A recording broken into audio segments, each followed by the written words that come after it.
రామ్ చరణ్ ఇప్పుడు గోదావరి జిల్లాలో గోదావరి తీరాన సినిమా షూటింగ్ చేస్తున్న సంగతి తెలిసిందే.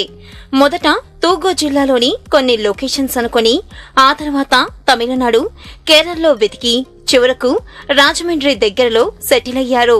ఈ సినిమా షూటింగ్ దాదాపుగా ఇక్కడే జరగనుందని అంటున్నారు. హైదరాబాద్ లోని స్టూడియోల్లో కొన్ని పాటల చిత్రీకరణ మాత్రమే చేశారట. ఇదిలా ఉంటే మెగా పవర్ స్టార్ మాత్రం గోదావరి జిల్లాల అందాలను తెగ ఎంజాయ్ చేసేస్తున్నాడు.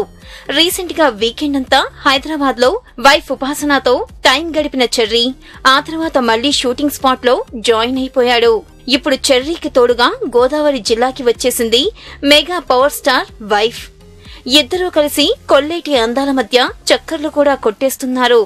భార్యాభర్తలు ఇద్దరూ కలిసి దిగిన ఓ సెల్ఫీని సోషల్ మీడియాలో పోస్ట్ చేసింది ఉపాసన కొనిదెల. కొల్లేరు అందం, ఆతిథ్యం చూసి ముగ్ధురాలైపోయాను. ఇక్కడి చేపల పెంపకం అద్భుతమంటూ కామెంట్ చేసింది చెర్రీ వైఫ్.